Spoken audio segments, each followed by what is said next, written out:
हम देखते हैं कि समुच्चय होता क्या है, कि समुच्चय किसे कहते हैं।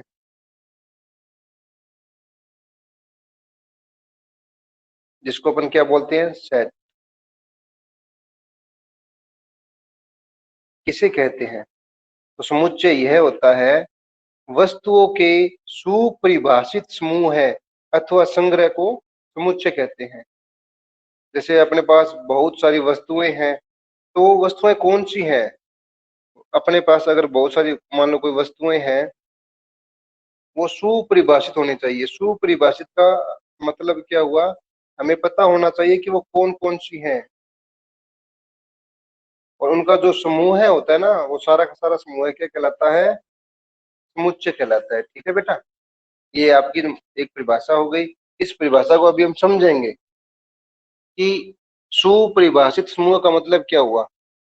जैसे मैंने ये कह दिया कि आप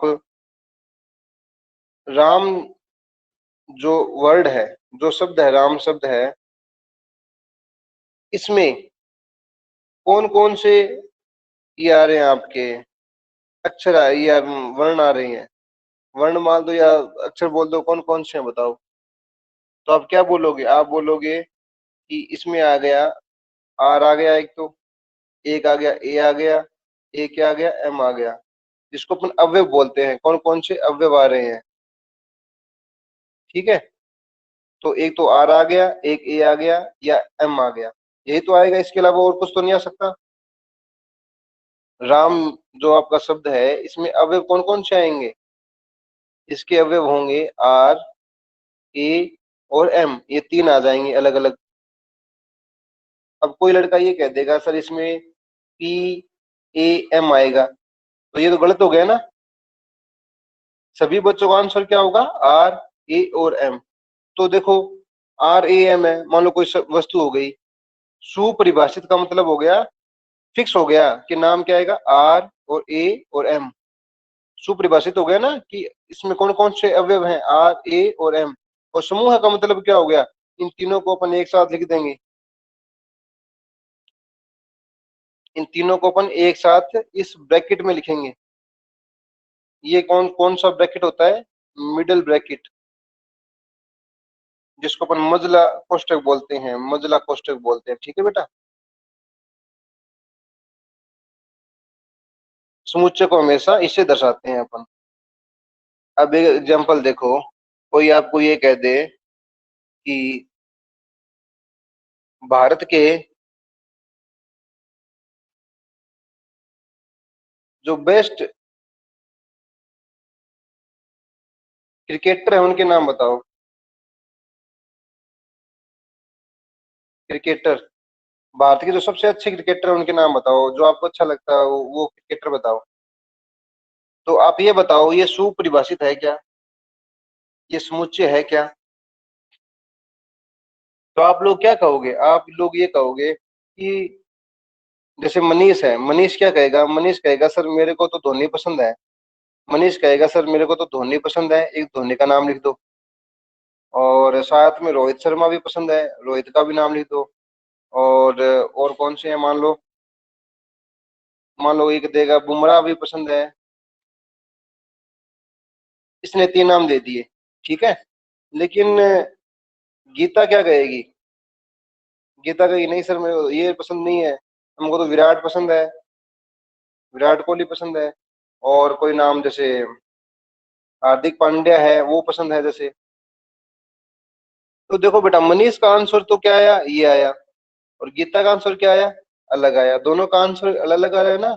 इसका मतलब ये क्या है अपने, ये सुपरिभाषित नहीं है, सुपरिभाषित नहीं है। सुपरिभाषित का मतलब होता है कि किसी से अपन आंसर पूछे तो सबका आंसर एक जैसा आए। मनीष का अलग आ रहा है, गीता का अलग आ रहा है। अब अपने पास जैसे वसनी है, वसनी बेटा कहेगी सर इसको तो और ही कोई मानो पसंद है, और कोई खिलाड़ी पसंद है। तो इस प्रकार ये क्या है, समुच्चय नहीं है। तो ये जो अपना जो सेट होगा, समुच्चय होगा, ये नहीं होगा। बात समझ में आई क्या। अब की बार देखो, ये प्रश्न है, मैंने कह दिया क्वेश्चन दे दिया कि 4 जानवरों के नाम बताओ, 4 जानवरों के नाम। तो बताओ ये समुच्चय है या नहीं, ये सेट है या नहीं। सभी आंसर दो यस और नो में, जिसको यस लगे वो यस, जिसको नो लगे वो नो। सभी आंसर दो। गीता का आंसर आ गया, वसनी का, सभी का आंसर आ गया, वेरी गुड। ये समुच्चय नहीं है, ये सेट नहीं है। वेरी गुड बेटा। क्यों नहीं है बताओ। क्योंकि जैसे मनीष कहेगा सर मेरे को तो घोड़ा पसंद है, ठीक है, हाथी पसंद है, ठीक है, और बिल्ली पसंद पसंद है मान लो इसको, और टाइगर पसंद है। लेकिन दूसरा बच्चा है मान लो सिद्धार्थ है, ये क्या कहेगा, ये कहेगा ना सर मेरे को तो वो अलग ही पसंद है। इसको मान लो अलग अलग कोई भी, जैसे डॉग पसंद हो गया, इसमें भी टाइगर मान लो, ठीक है, हॉर्स मान लो और एलिफेंट मान लो। तो देखो इसका डॉग अलग आ गया और इसमें हॉर्स अलग आ गया, तो अलग अलग नाम आ गए ना। किसी का आंसर क्या होगा, किसी का आंसर क्या होगा, तो ये क्या समुच्चय नहीं होगा। क्लियर है सभी को। अब देखो बेटा, जैसे मैंने कह दिया एक नाम है प्रॉपर। प्रॉपर से आपको, इस शब्द से आपको वोवल लेने हैं, वोवल्स लेने हैं, मतलब क्या लेने हैं, जो स्वर है उनका समुच्चय बनाना है। तो बताओ समुच्चय बनेगा या नहीं बनेगा।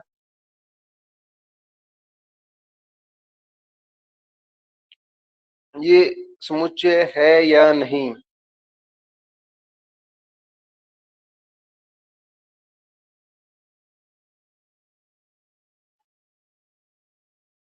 वेरी गुड, समुच्चय है।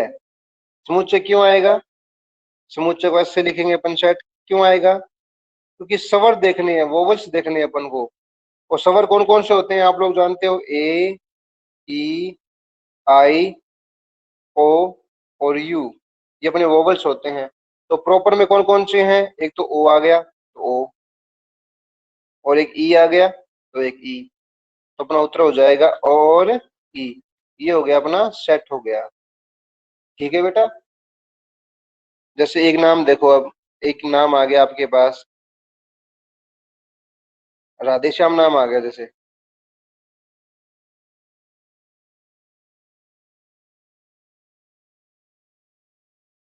ठीक है, और मैंने कह दिया इसके जो स्वर हैं, स्वर से समुच्चय बनाओ। तो पहले तो बताओ बनेगा कि नहीं बनेगा, पॉसिबल है या नहीं, ये बताओ पहले तो, यस और नो। यस, समुच्चय पॉसिबल है क्योंकि सभी का आंसर क्या होगा, एक जैसा होगा। तो सेट क्या आएगा, सेट क्या आएगा। अब वोवल कौन कौन से हैं, ए रहा, तो ए। उसके बाद में वो आगे वोवल्स कौन सा है, स्वर कौन से हैं, ई है, तो ई। ई के बाद में क्या है दोबारा, ए है। अब देखो बेटा, ए आ गया ना पीछे, तो दोबारा ए को हम इसमें सम्मिलित नहीं करेंगे, दोबारा सम्मिलित नहीं करेंगे। जो रिपीटिंग होती है ना, रिपीट, कोई भी अगर रिपीट होता है तो उसको अपन रिपीट नहीं करते हैं, ये याद रखना समुच्चय के अंदर। ठीक है बेटा। अब देखो, अपने को समुच्चय लिया, जैसे क्वेश्चन लिया और समुच्चय लिया एस, और एस में आ गया आपका 1, 2, 3, 4 और 8 और 10। तो बताइए समुच्चय एस में कितने अवयव हैं, ये बताओ, सब टाइप करके बताओ, इसमें कितने अवयव हैं।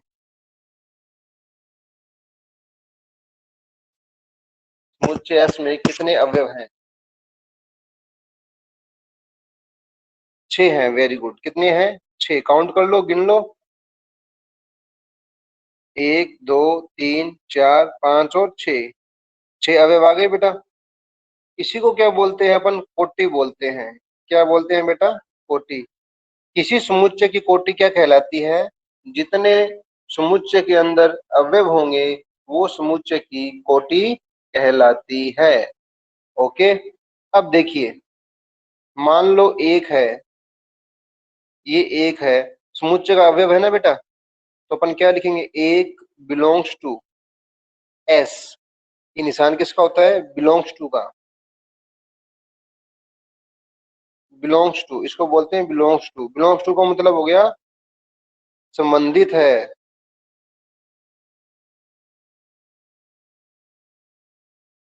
संबंधित है, संबंधित का मतलब हो गया कि एक एस के अंदर है ना, तो संबंधित है। ठीक है, जैसे अपने को क्या क्या लिए ले रखे हैं इसमें, एक दो तीन चार और आठ दस, एस है, एक दो तीन चार और आठ और दस है। आपने कह दिया कि एक बिलोंग्स टू एस, तो सही है बिल्कुल, क्योंकि एक एस के अंदर है। मैंने कह दिया टू बिलोंग्स टू एस, सही है क्योंकि दो भी एस के अंदर है।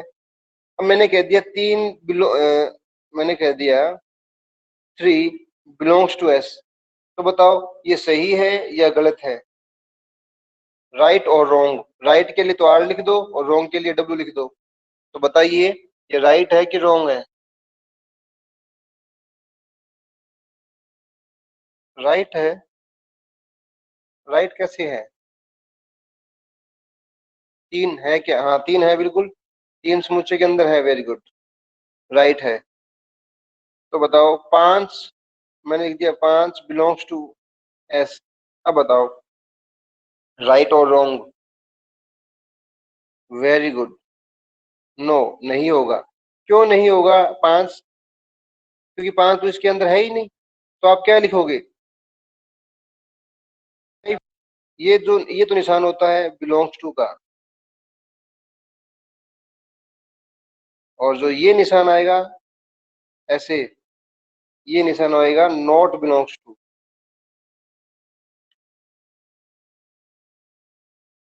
ओके, याद रह जाएगा, अपने दो निशान पढ़ लिए अपन ने, बिलोंग्स टू और नॉट बिलोंग्स टू। ठीक है, तो five not belongs to S, आठ के लिए क्या लिखेंगे, एट बिलोंग्स टू एस, और नौ के लिए क्या लिखेंगे, no, nine belongs, not belongs to S. यहां तक समझ में आ गया ना सभी बच्चों के।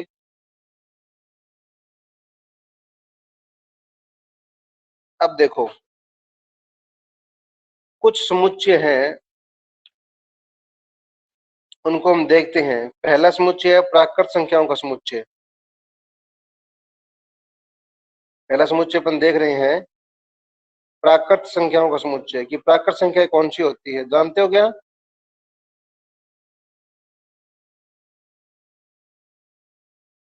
प्राकृत संख्या,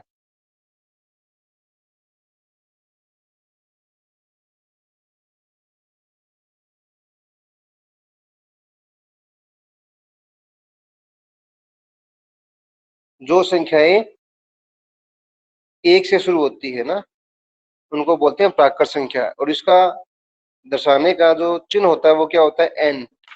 जब भी एन आ जाए, एन का मतलब क्या होता है, नेचुरल नंबर। नेचुरल नंबर, जो संख्या कहाँ से स्टार्ट हो, एक से स्टार्ट हो। एक बच्चे ने लिखा भी है गीता ने, वन से स्टार्ट हो, एक दो तीन चार पांच, ऐसे जो संख्या चलती रहे वो होती है प्राकृत संख्याएं। दूसरा है डब्लू, जिसको क्या बोलते हैं, पूर्ण संख्या। ये संख्या कहाँ से शुरू होती है बेटा, जीरो से। ठीक है, जीरो, एक दो तीन, ऐसे ये संख्या चलेंगी।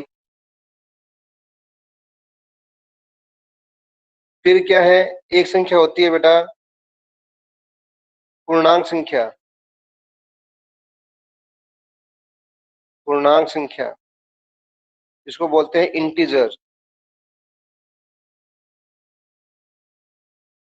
ठीक है, ये कहाँ से आएंगे बताओ, इसको बोलते हैं जड़। सही है बिल्कुल, जड़ बोल दो, ये आएगा आपका जड़, या आई बोल दो। जड़ भी बोल सकते हैं या आई भी बोल सकते हैं। ये होती है सारी की सारी वो संख्याएं, जैसे जीरो है, जीरो के आगे वाली संख्याएं, और जीरो से पीछे वाली संख्याएं जिनमें पॉइंट ना हो, ऐसे हमेशा चलती रहेगी। ठीक है, माइनस अनंत से प्लस अनंत तक। ठीक है बेटा। चौथी आएगी आपके पास सभी धनात्मक पूर्णांक, सभी धनात्मक पूर्णांक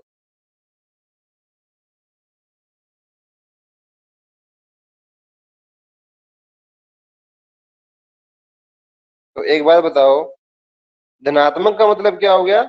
केवल पॉजिटिव संख्या लेनी है, वो भी कौन सी? पूर्णांक लेनी है, पॉइंट वाली नहीं लेनी।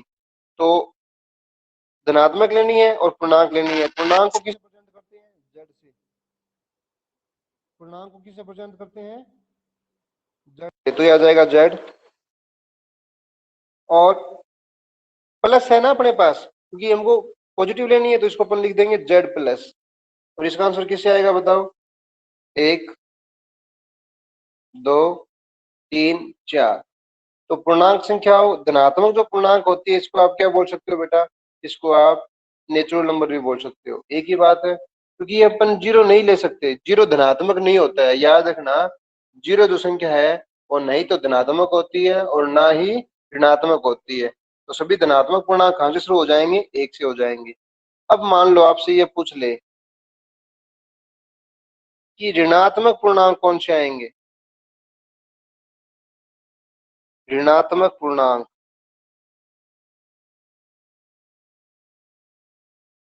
ठीक है, ऋणात्मक पूर्णांक, या इसको बोल दे नेगेटिव इंटीजर। नेगेटिव इंटीजर ये कौन से होंगे बताओ? पूर्णांक का मतलब क्या हो गया? जेड। और ऋणात्मक चाहिए यानी नेगेटिव चाहिए तो जेड माइनस। ये कौन से होंगे? जीरो से पीछे वाले। तो माइनस एक, माइनस दो, माइनस तीन, माइनस चार, ऐसे। ठीक है, ये हो जाएंगे आपके ऋणात्मक पूर्णांक। अब उसके बाद में आएगा आपका वास्तविक संख्या, जिसको रियल नंबर बोलते हैं। इसको दर्शाते हैं अपन आर से। ठीक है बेटा। इसमें सभी संख्याएं आ जाएंगी, पॉइंटों वाली, माइनस वाली, सभी संख्या इसके अंदर आ जाएंगी। ठीक है, और बाकी संख्याओं को मैं आपकी पीडीएफ उपलब्ध करवा दूंगा, उससे देख लेना। अब ये अपन प्रश्न करते हैं। अपना पहला प्रश्न ये है, 1.1 से करते हैं अभी। अपना पहला प्रश्न 1.1 में है, आपको ये बताना है कि कौन सा समुच्चय है, कौन सा समुच्चय नहीं है। कौन सा समुच्चय है और कौन सा नहीं है, ये आपको डिसाइड करना है। ठीक है, तो इसका ए है, पहले वाला क्या है? जे अक्षर से स्टार्ट होने वाले सभी महीनों के नाम। सभी महीनों के नाम बताओ, ये समुच्चय है या नहीं? इसका समुच्चय बनेगा या नहीं बनेगा? ये और नो लिखो। कुछ बच्चे यस लिख रहे हैं और कुछ बच्चे नो लिख रहे हैं। तो इसका आंसर होगा यस। इसका आंसर क्या होगा? यस। क्योंकि जे से स्टार्ट होने वाले महीने बताने ना अपन को।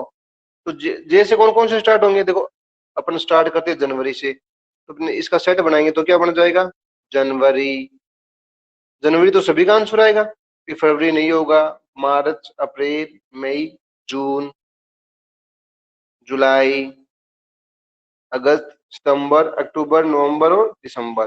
तो कितने आ जाएंगे? 3 महीने आ जाएंगे। तो बताओ समुच्चय बनेगा या नहीं बनेगा? बिल्कुल बनेगा, सुपरिभाषित है, केवल 3 महीने आएंगे। इसके अलावा बताओ जैसे कोई स्टार्ट महीना होता है क्या? नहीं होता। तो ये समुच्चय अपना बिल्कुल बनेगा और सुपरिभाषित है। बी में देखो बेटा, बी में क्या है? बी में है भारत के 10 प्रतिभाशाली लेखक। 10 लेने हैं आपको और प्रतिभाशाली लेखक लेने हैं। प्रतिभाशाली लेखक, बताओ ये समुच्चय बनेगा कि नहीं बनेगा? समुच्चय यस और नो बताओ, जल्दी बताओ बेटा, बनेगा या नहीं बनेगा? नहीं बनेगा, वेरी गुड। ये समुच्चय नहीं बनेगा क्योंकि हमें कौन क्या पता कौन से 10 लेने हैं। जैसे पीछे वाला प्रश्न था कि आपको जे से स्टार्ट होने वाला महीना लेना है, तो जे से स्टार्ट कौन सा होता है? जनवरी, जून और जुलाई। लेकिन 10 प्रतिभाशाली का हमें क्या पता, कोई मान लो किसी को ले लेगा। कोई किसी को ले लेगा, तो ये समुच्चय नहीं है। सी वाला देखो, सी क्या है? 11 जो बल्लेबाज है वो बताओ, और अपने ये पहले कर लिया है 11 बल्लेबाज, तो ये समुच्चय है कि नहीं? ये भी नहीं होगा। A B C D, D में क्या है? आपकी कक्षा के सभी बालकों का संग्रह। आपकी जो कक्षा है ना, आपकी जो क्लास है 11वीं डी, इसमें सभी बालकों का समूह है। जो बालकों का समूह है वो बताओ समुच्चय है या नहीं? ये बनेगा या नहीं बनेगा, ये बताओ लास्ट वाला। बिल्कुल बनेगा, क्योंकि अब हमको तो पता है ना 11वीं डी में कौन कौन से बच्चे हैं, 11वीं क्लास में कौन कौन से बच्चे हैं। आप नाम बता सकते हो, सभी का आंसर एक जैसा होगा, तो ये समुच्चय बनेगा। यस, सभी का नाम आ जाएगा इसके अंदर, सभी बालकों का। Very good. अब बात करते हैं ई की। ई में है 100 से कम, 100 से कम प्राकृत संख्या। ये बताओ समुच्चय बनेगा या नहीं बनेगा? बिल्कुल बनेगा। समुच्चय क्या बनेगा? 100 से कम लेनी ना अपन को, 100 से कम लेनी है, तो 1 2 3 ऐसे करके कहां तक ले लेंगे अपन? 99 तक। एक से लेकर कहां तक गिनती लिख देंगे? 99 तक लिख देंगे, तो ये अपना क्या हो गया? समुच्चय हो गया। ठीक है।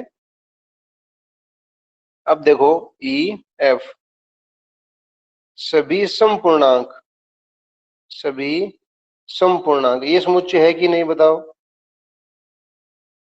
सभी समपूर्णांक लेने हैं, एफ वाला, ये समुच्चय है या नहीं?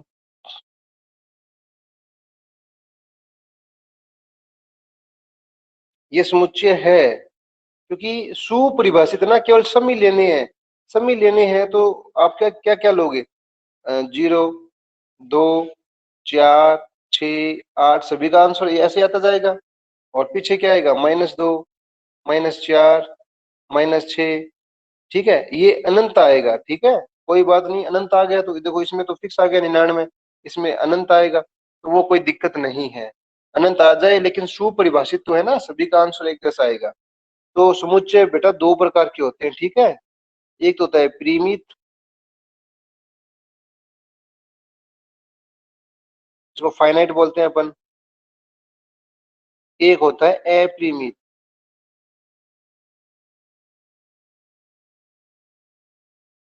परिमित का मतलब हो गया जिसमें संख्याएं सीमित हो, जैसे ये रही देखो ई वाला, ये ऐसा ना 1 से लेके 99 तक, जैसे 100 से कम प्राकृत संख्याएं थी,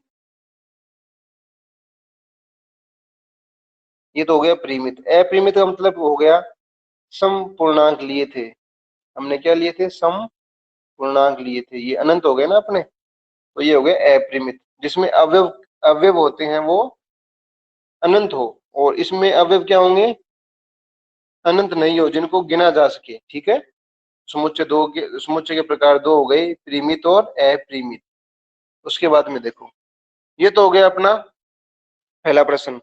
अब दूसरे प्रश्न में आपको क्या करना है? ए का मान दे रखा है 1 2 3 4 5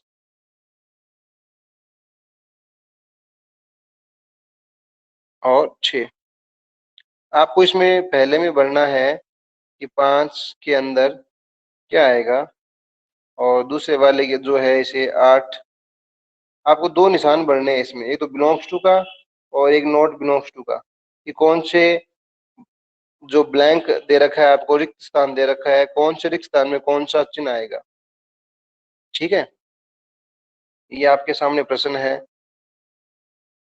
तो आप बताइए, जो पहला है, बताओ 5 ए के अंदर है या नहीं? यस और नो, 5 ए के अंदर है या नहीं? बिलोंग्स टू और नॉट बिलोंग्स टू, तो ये क्या आएगा? बिलोंग्स टू, ये निशान आ जाएगा। बताओ 8 वाले में बिलोंग्स टू या नॉट बिलोंग्स टू? दूसरे वाले में, सेकंड वाले में क्या जाएगा? नॉट बिलोंग्स टू, क्योंकि 8 इसके अंदर नहीं है। 0 ए के अंदर है या नहीं? बिलोंग्स टू और नॉट बिलोंग्स टू, बताओ क्या आएगा? तो इसका आंसर आज क्या आ जाएगा? 0। 0 नहीं है ना, तो 0 नॉट बिलोंग्स टू। अब 4 के लिए बताओ, बिलोंग्स टू और नॉट बिलोंग्स टू, तो ये क्या आ जाएगा? Yes, belongs to. तो इस प्रकार आप क्वेश्चन नंबर 2 को भी कर लेना। ठीक है बेटा। अब आगे देखते हैं अपन। समुच्चय के दो रूप होते हैं। प्रकार तो अपने पढ़ लिए, दो होते हैं, एक तो अनंत और एक परिमित और एक अपरिमित। इसके दो रूप होते हैं बेटा समुच्चय के। ठीक है। एक तो होता है रोस्टर रूप।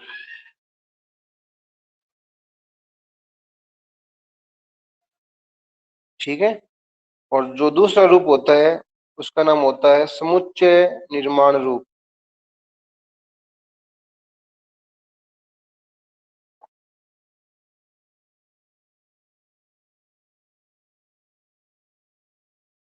रोस्टर रूप क्या होता है? जैसे अभी हमने लिखा था, जैसे कोई स्वर लिख दिए, जैसे ए ई आई ओ यू, जिसको हम अवयव से दर्शाते हैं, जिस समुच्चय में अवयव आ जाए, तो ये क्या है? रोस्टर रूप। समुच्चय निर्माण रूप का मतलब हो गया जिसमें अवयव न दर्शाएं, हम जिसमें क्या दर्शाएं? परिभाषा दर्शाएं। जैसे मैंने कह दिया संपूर्णांक, जैसे मैंने कह दिया संपूर्णांक, तो इसमें परिभाषा आ गई ना, और आप समझ भी गए कौन कौन से अवयव लेने हैं। ठीक है। और शुरू शुरू में अपने एक प्रश्न किया था, एक प्रश्न किया था कि जे से शुरू होने वाले, जे से शुरू होने वाले महीने। ठीक है। तो हमने क्या लिखी है? यहाँ पे परिभाषा लिखी है। तो ये जब हम परिभाषा की बात करते हैं तो वो होता है समुच्चय निर्माण रूप। और हम परिभाषा की बात ना करके अवयव लिखे, अगर हम कहते हैं वो अवयव हैं जनवरी, जुलाई, जून और जुलाई, तो ये जो रूप आएगा ये तो आएगा रोस्टर रूप।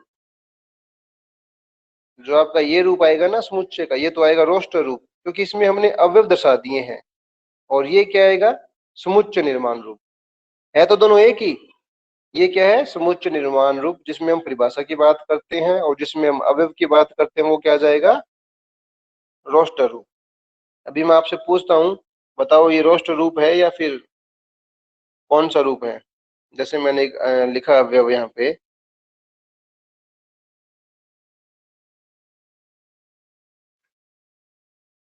सेकंड वाला क्वेश्चन करते हैं। ये है,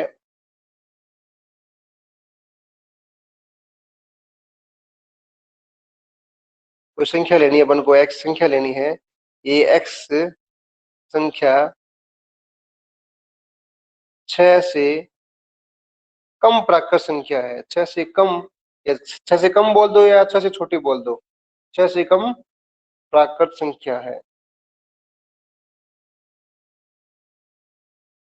तो बताओ, जो ये बी है वाला जो रूप है वो कौन सा रूप है?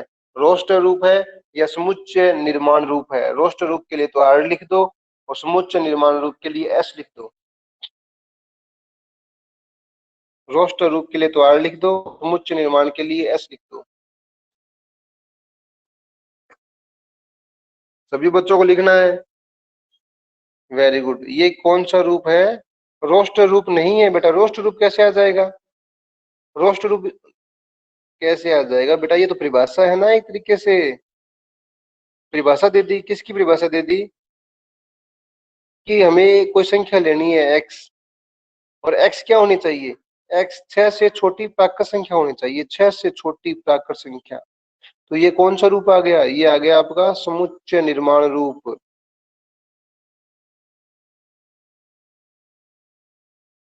और आपको ये कह दे कि समुच्चय निर्माण रूप को बदलो, किसके अंदर बदलो?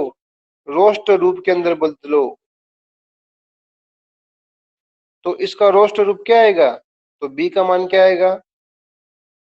6 से कम प्राकृत संख्या लेनी है अपन को। एक्स क्या लेना है? एक्स का मतलब हो गया एक्स एक 6 से छोटी प्राकृत संख्या लेनी है, तो क्या आ जाएगा? 1 2 3 4 और 5। तो ये क्या हो गया इसका? ये हो गया इसका रोस्टर रूप। और ये क्या हो गया? समुच्चय निर्माण रूप। ओके बेटा, आगे वाला प्रश्न करो। प्रश्न है सी बराबर, आपको एक एक्स लेना है, और एक्स क्या है? एक्स है 2 अंकों की, x क्या है, अब की बार एक अंक नहीं है, 2 अंकों की प्राकृत संख्या, प्राकृत संख्या जिसका योग 8 है, जिसका योग 8 है। तो पहले तो ये बताओ जो सी है वो कौन सा रूप है, रोस्टर रूप है या समुच्चय निर्माण रूप है, ये कौन सा रूप है ये बताओ। बिल्कुल सही है सभी बच्चों का, ये है समुच्चय निर्माण रूप, क्योंकि एक परिभाषा आ गई इसके अंदर, जिसमें अवयव आ जाए वो होता है अपना रोस्टर रूप। तो ये आएगा आपका समुच्चय निर्माण रूप। अब इसका रोस्टर रूप क्या आएगा,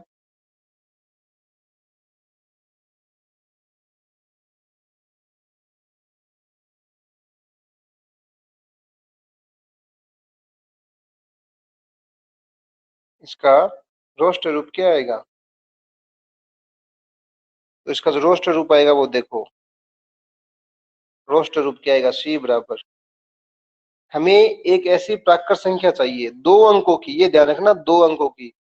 2 अंक का मतलब क्या हो गया, जैसे 21 हो गया, 11 हो गया, 12 हो गया, ये होती है 2 अंक वाली। एक अंक की नहीं, एक अंक वाली कौन सी आएगी, 1 2 ऐसे 9 तक आएगी, वो तो आएगी 1 अंक वाली। हमें क्या चाहिए, 2 अंक वाली, और जिसका योग भी कितना हो, जिसका योग 8 हो। तो बताओ कौन कौन सी संख्याएं हैं जिसका योग 8 होता है, कौन कौन सी 2 अंकों की ऐसी संख्याएं हैं जिनका योग 8 होता है।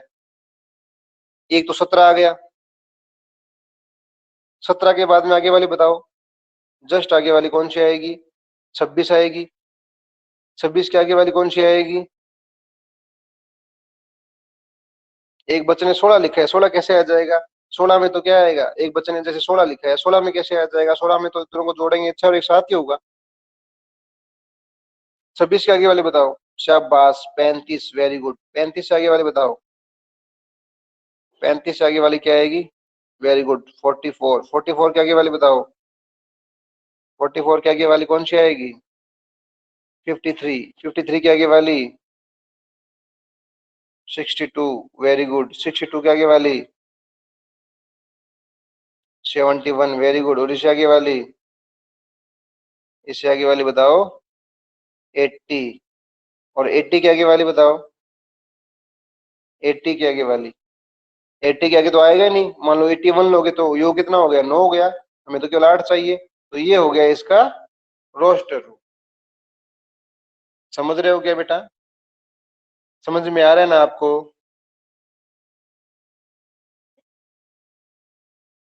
समझ में नहीं आ रहा, गीता देवासी क्या हुआ बेटा, समझ में क्यों नहीं आ रहा। 2 अंकों का योग करना है जिनका योग क्या हो,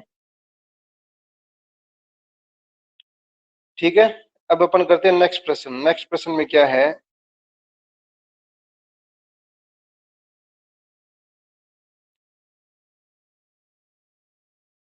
हमें x लेना है, और x क्या है, एक अभाज्य संख्या है, एक अभाज्य संख्या है जो 60 का भाजक है, जो 60 का भाजक है। तो पहले तो ये बताओ, ये जो रूप है कौन सा रूप है, ये ऊपर वाला रूप, ये है आपका समुच्चय निर्माण रूप।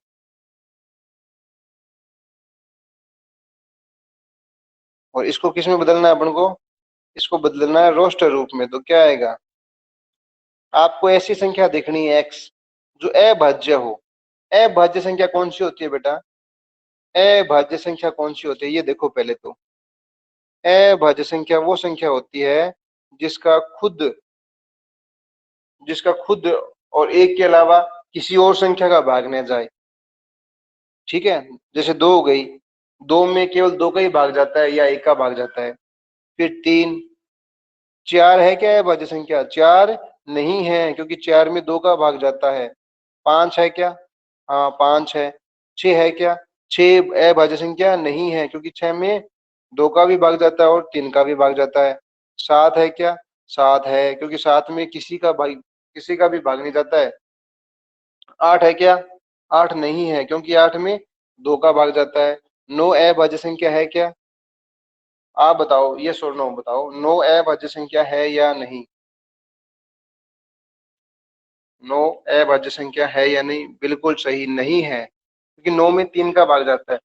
तो आपको ऐसे इस प्रश्न में 60 का भाजक बताना है, मतलब 60 में किस किस संख्याओं का भाग जाएगा, 60 में किन किन संख्याओं का भाग जाएगा, आपको ये बताना है। तो 60 में किस किस संख्या का भाग जाता है बताओ? 60 में किन किन का भाग जाता है? एक का भी भाग जाता है, दो का भी भाग जाता है, तीन का भी भाग जाता है, चार का भी जाता है, पांच का भी भाग जाता है, छह का भी जाता है, सात का भाग नहीं जाएगा। 60 के अंदर सात का भाग नहीं जाएगा, और किसका जाएगा? आठ का भी नहीं जाएगा, नौ का भी नहीं, 60 में भाग नहीं जाएगा, 10 का भी भाग जाएगा, क्योंकि अपन 60 में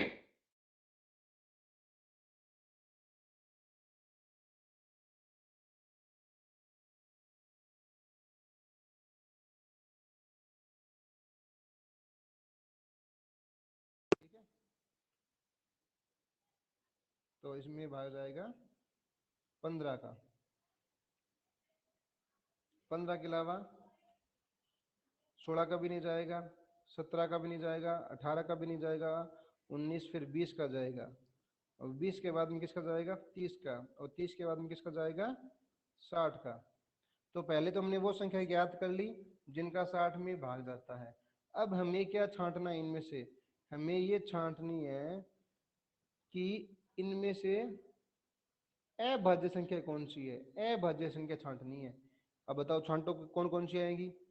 दो आएगी, तीन आएगी, पांच आएगी, और बस केवल यही आएंगी, दो तीन पांच, और तो कोई है ही नहीं। एक का ध्यान रखना बेटा, एक होती है न तो अभाज्य और न ही भाज्य, एक कौन सी भी नहीं है, न ही अभाज्य और ना ही भाज्य। एक का विशेष ध्यान रखना, ये न तो होती है भाज्य और न होती है अभाज्य। ठीक है, तो एक को काउंट मत करना, तो अपना आंसर आ जाएगा इसके अंदर दो, तीन और पांच। ओके बेटा, समझ में आ गया ना? इसका आंसर आ जाएगा दो, तीन और पांच। ठीक है, आगे वाला प्रश्न देखो। आपका आगे वाला प्रश्न है एक कि ट्रिग्नोमेट्री, ट्रिगोनोमेट्री,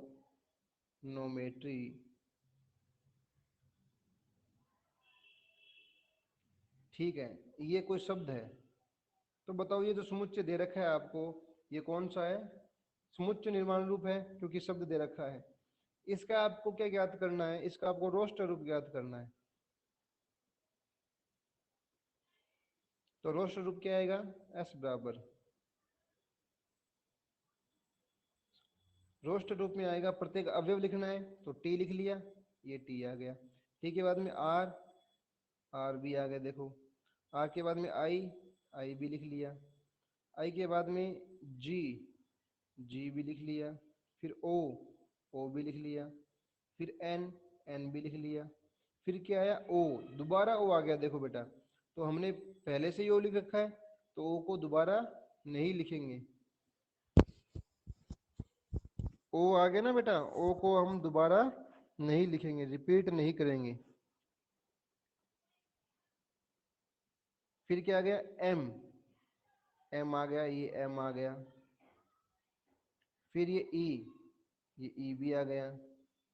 देखो टी, टी को हमने पहले लिख रखा है ना, तो दोबारा नहीं लिखेंगे। फिर आर, आर को भी हमने पहले लिख रखा है, फिर दोबारा नहीं लिखेंगे।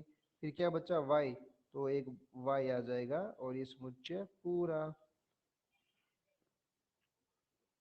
समझ में आया क्या? आवाज सही आ रही है क्या गीता बेटा? अब बोल रहे ना वॉइस कम आ रही है, अब सही है क्या आवाज?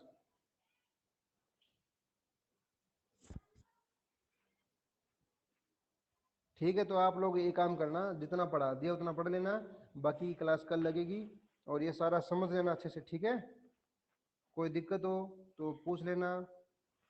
जितना पढ़ा दिया ना 1.1 वो कर लो काम। ओके बेटा,